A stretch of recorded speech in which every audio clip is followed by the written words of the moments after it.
Jailton Almeida had little issue taking care of Derrick Lewis in the UFC Fight Night 231 main event in Sao Paulo, dominating Lewis on the mat for essentially all of 5 rounds en route to a unanimous decision victory, and he is now 6-0 inside the octagon, 4-0 in the heavyweight division. And still, despite this maybe not being the most exciting fight in the world, not a lot of risks taken by Almeida. It seemed like when he ran out of ideas in the first, second round on how to finish Lewis, he was kind of content just riding out the rounds and winning this fight on the scorecards.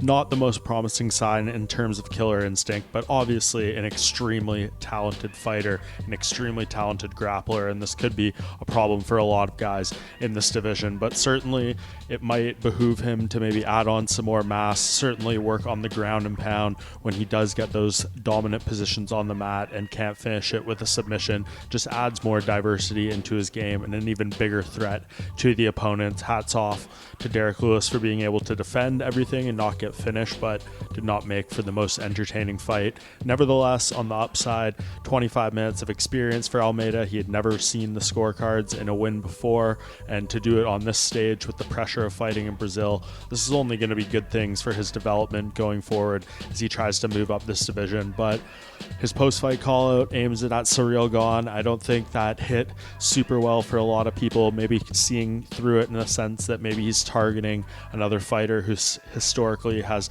somewhat weak grappling in this weight class. And I think the matchup a lot of people, including myself, want to see revisited is against Curtis Blaydes. This was supposed to be the original main event of this card. The UFC made this fight for a reason. It is because what happens if Almeida is not able to get his opponent to the ground and hold them there for prolonged periods of time? How can he do on the feet? Can he strike with some of these harder hitting heavyweights? And Blaydes, with his wrestling pedigree and background, has the ability to stop those takedowns and potentially do some big time damage, either getting on top or on the striking. So I think whenever Blaydes is healthy from the ankle injuries he sustained that forced him out of this fight, I think it is a great idea to rebook that, because it's the one, I think, before you really launch Almeida into title contention at heavyweight, that we need to see unfold. If he's able to get through that fight in a dominant fashion, finishing it like he did all the opponents before Lewis, then we're really talking he'll have some heat behind him once again.